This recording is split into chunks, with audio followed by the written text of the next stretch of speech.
لباجار حلب انجمن سیویل یا تاخین شیخ مقصود و اشرفیه کردنشین آستنگرن آنین سوتمنی با هر دو تاخان جالی ربندن کنترل ین حکومت سوریه و شرمزار کرد.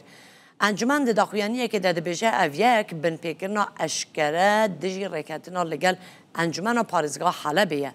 انجمن لهمبری انجام مترسیدار لسر خلقی هشیاری دا به تایبتی به نزیکبون دمسال زوستان و زحمتی دابینگینا سوتمنیا گرم کردن و نان هر ها کسی لسر پیبندبون خواه به دیالوگ آشتیانه و براتیا گلان کرد.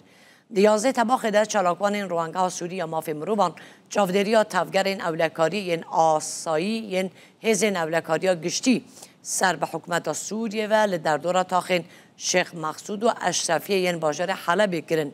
اف تفگر هفدن بون لگل گشتنا هیزن لشکری این زیده تر ده چارشوی تشتاک و وک اپراسونه که خود نشاندانه با زیده کرنا تر سوالاتیان شاگر آلوزیه که ما میدانی هاته کرن. دنیسان رابوری در رکت نکش 14 بندان دناور هر دو انجمن شیخ مقصود و اشرفیه و دستات شامده هاتو امضا کردن. بارمانجا روش دناور هر دو تاخین کردشین و تاخین دنین حلبه که دبن کنترل هیزن حکومت دانه آسایی بن.